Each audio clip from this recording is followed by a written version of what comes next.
بسم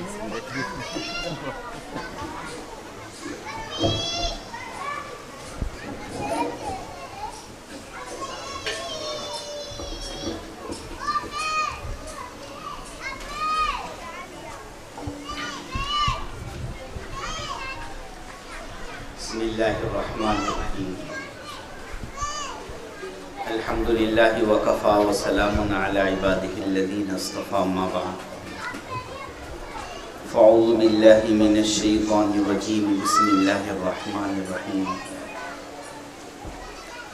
فالذین آمنوا به وعزروه ونصروه واتبعوا النور الذی انزل معه اولئک هم المفلحون وقال النبی صلی اللہ علیہ وسلم ومن احب سنتی کان معی فی الجنہ او کما قال علیہ الصلوۃ والسلام صدق اللہ العظیم وصدق رسولہ النبی الکریم۔ ہمارے مخدوم مکرم حضرت مولانا حلیم اللہ صاحب قاسمی، مولانا مسعود اختر صاحب مالیگاؤں، مولانا نعیم صاحب، دیگر معزز و موقر علماء کرام اور اس علاقے کے لائق احترام باشندگان،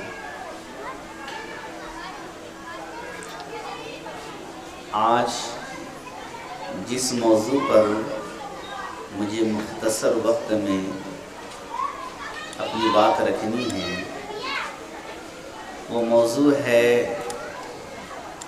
تحفظ سنت اور عظمت صحابہ۔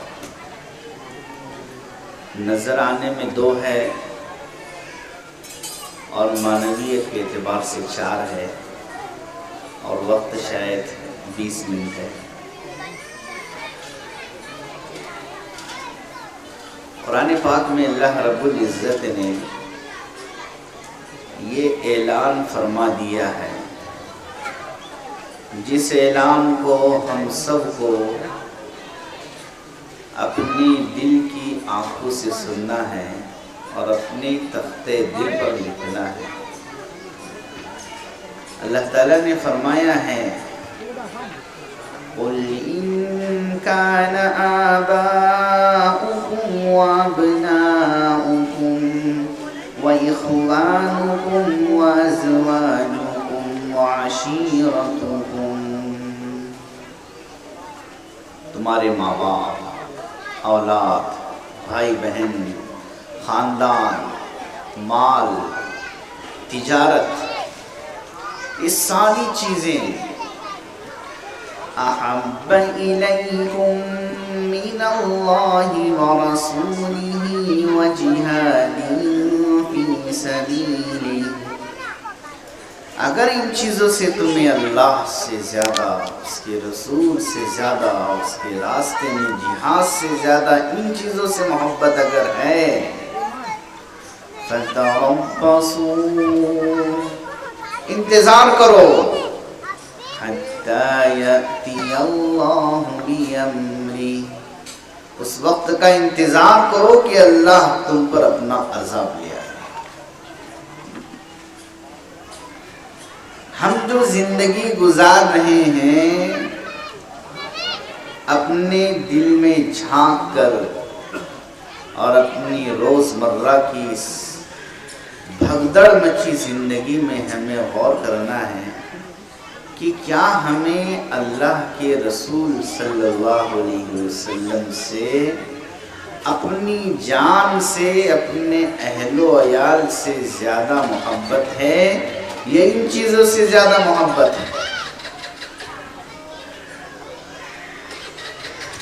محبت،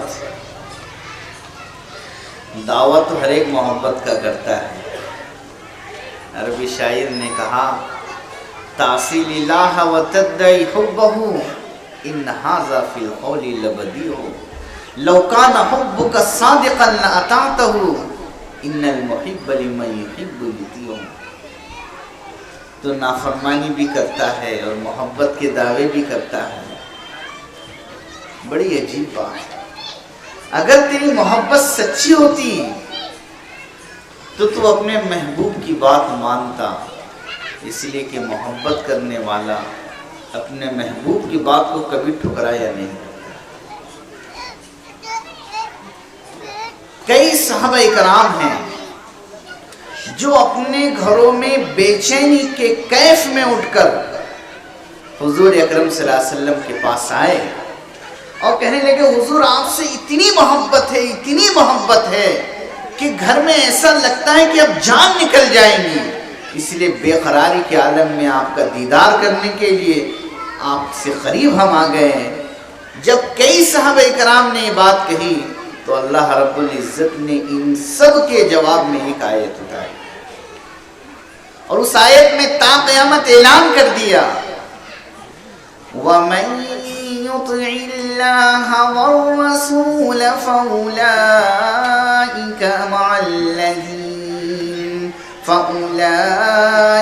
مَعَ الَّذِينَ أَنْعَمَ اللَّهُ عَلَيْهِمْ مِنَ النَّبِيِّينَ. جو اللہ اور اس کے رسول کی اطاعت کرے گا وہ نبی کے ساتھ. معیار ہے اطاعت. زندگی اگر ایسی ہماری گزر رہی ہوں گی کہ ہماری عملی زندگی اگر یہ بتلا رہی ہوں گی کہ ہمیں اپنے پیارے نبی سے محبت ہے تو اللہ کے نزدیک یہ اطاعت ہمارے لیے وسیلے نجات ہے. ورنہ میں ایک بات عرض کرتا ہوں، قرآن پاک میں 19ویں پارے کے پہلے رکوع میں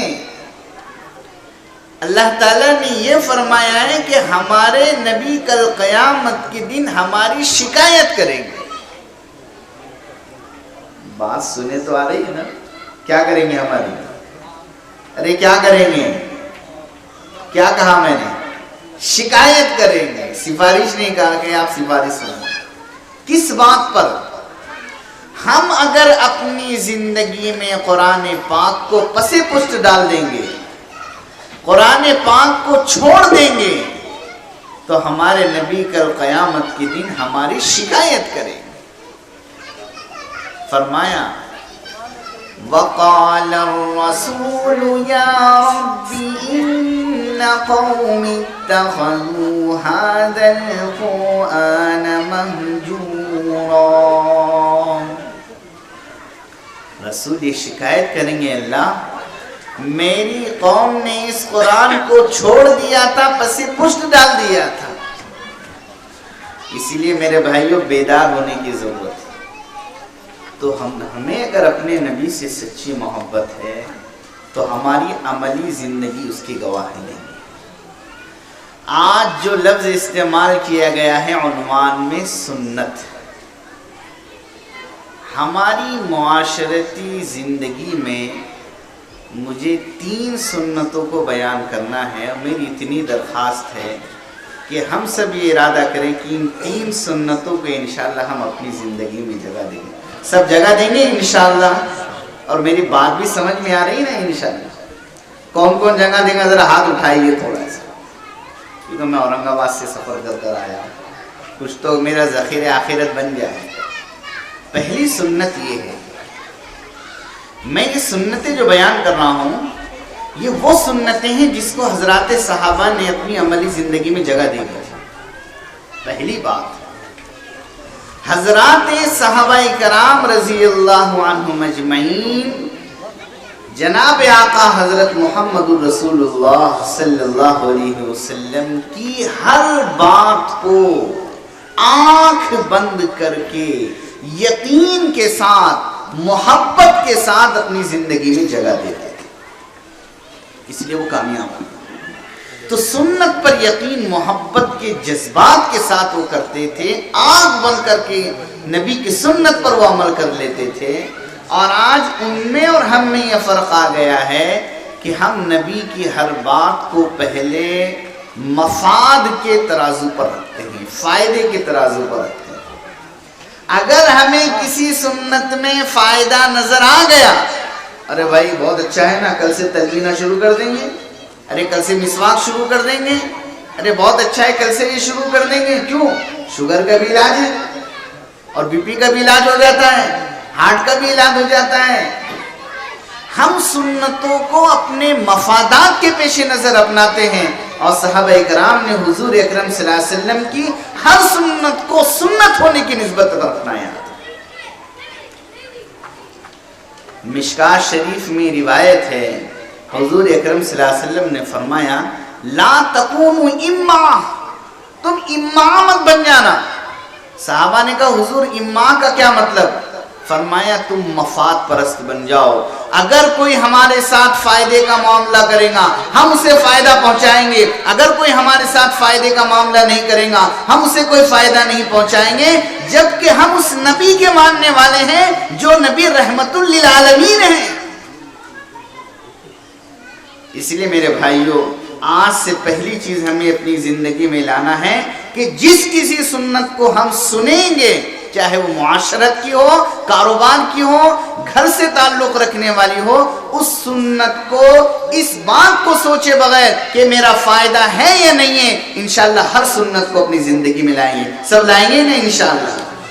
اچھا رات میں سب جلدی سو جائیں گے یا نہیں سو جائیں گے؟ رات میں جلدی سونا بھی سنت ہے، تو سب رات میں جلدی سو جائیں گے نا انشاءاللہ؟ آج مسلمان جو رات میں لیٹ سو رہے ہیں نا، اس سے بھی بہت نقصان ہوتا ہے. ہر سنت کو انسان اپنا لے فائدہ ہے. ایک بات یہ ہوگی، ہر سنت کو حضور اکرم صلی اللہ علیہ وسلم کی سنتیں اس بنیاد پر محبت سے اپنانا، مفادات سے بالا تر. دوسری بات یہ ہے میرے بھائیوں، حضور اکرم صلی اللہ علیہ وسلم کی زندگی میں عظیم ترین سنت رہی ہے منافقوں کو تک برداشت کرنا. کس کو برداشت کرنا؟ ارے بولیے نا، کس کو برداشت کرنا؟ منافقوں کو حضور نے برداشت کیا ہے، جن کو آپ جانتے تھے.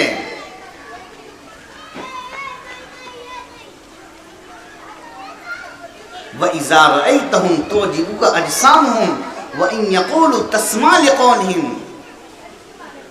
كَأَنَّهُمْ خُشُبٌ مُّسَنَّدَةٌ. بہت زیادہ التباس تھا، بہت زیادہ میل جول تھا، آپ جانتے تھے. لَيَّمْ بِأَلْسِنَتِهِمْ، قرآن پاک نے کیسی بات ان کے بیان کی. میرے بھائیوں، آج ہم اسی نبی کے ماننے والے اتنے تنگ ظرف ہو گئے کہ سگے بھائی کو برداشت کرنے کے لیے تیار نہیں، پڑوسی کو برداشت کرنے کے لیے تیار نہیں، اپنے دوست کو برداشت کرنے کے لیے تیار نہیں. جہاں نفس کے خلاف ہمارے کچھ ہوگا اس سے ہمارا پتہ کٹ، اس سے ہمارا تعلق ختم. اور ایک طرف ہمارے نبی جن کی سنت یہ ہے کہ منافقوں کا آپ نے برداشت کیا، پوری زندگی برداشت کیا. تو ہم سب بھی اپنے اندر ہر مسلمان کو برداشت کرنے کی سنت پیدا کریں گے نا انشاءاللہ. ایک تیسری بات، آج ہمارے گھروں میں جو جھگڑے ہیں، خاص طور پر میاں بیوی میں جو جھگڑے ہیں، اس میں ایک سنت ہم سے چھوٹ گئی. وہ سنت ہے بیویوں کے ناز کو برداشت کرنا. کس کو برداشت کرنا؟ بیویوں کے، ذرا سا اور تھوڑا نیچے اتر کر بولو، بیویوں کے نخرے کو برداشت کرنا. کس کو برداشت کرنا؟ بیویوں کے. ارے اب تو سمجھ میں آ گیا ہوں گا. پوری زندگی ایک مطالبہ وہ ہوتا ہے جو بیوی محبت میں کرتی ہے. ہم اس کی بات کو اس کی ساس کے سامنے نہیں، ہماری اماں کے سامنے بول دیتے. ارے بات کون سی ہو رہی ہے اور آپ نے اس کو کہاں پیش کر دی؟ اگر اس نے محبت میں آپ سے کچھ مانگا ہے اور آپ نے اس کو اپنی اماں کے سامنے بیان کر دیا، قیامت آ جائیں گی. قرآن پاک دیکھیے، 21 پارے کا آخری منظر دیکھیے، 22 پارہ دیکھیے، سورہ نور دیکھیے. جب حضرت عائشہ رضی اللہ عنہا پر تہمت لگائی گئی، اس کے بعد اللہ رب العزت نے جب وہ آیات اتاری جن میں ان کی برات کا اعلان ہے، جب آیت اتر رہی حضور اکرم صلی اللہ علیہ وسلم لیٹ گئے، وہ آیت جب اتر گئی ان کے والدین کہنے لگے عائشہ اٹھو، حضور اکرم صلی اللہ علیہ وسلم کا شکریہ ادا کرو۔ کہنے لگے میں ان کا شکریہ ادا کیوں کروں، یہ تو خود لوگوں کی بات میں آ گئے تھے، میں تو اس اللہ کا شکر ادا کروں گی جس اللہ نے میری برات کا اعلان کیا۔ ان کے جملے دیکھیے، لیکن نہ ان جملوں پر اللہ ناراض ہے نہ اللہ کا رسول ناراض ہے۔ پوری زندگی حضور اکرم صلی اللہ علیہ وسلم نے بیویوں کے ناز کو برداشت کیا۔ آج ہے ہمارے اندر تھوڑی سی بھی وہ صلاحیت نہیں ہے، ہم یہ چاہتے ہیں کہ ہماری گھریلو زندگی ڈنڈے کے بل چلے۔ انبیاء نے اصولی زندگی گھروں میں نہیں گزاری ہے، رابطے کی، پیار اور محبت کی زندگی گزاری۔ اصول سے ایک ہوٹل آپ نہیں چلا سکتے، ایک کمپنی نہیں چلا سکتے، ایک اسکول نہیں چلا سکتے، جب تک رابطے اور محبت کا طریقہ نہیں اپنائیں گے کسی بھی چیز میں آپ کامیاب نہیں ہو سکتے۔ تو اس زندگی کے سفر کو کیسے طے کر سکتے؟ یہ تین باتیں میں نے عرض کی، اس کو دہراتا نہیں، وقت کم۔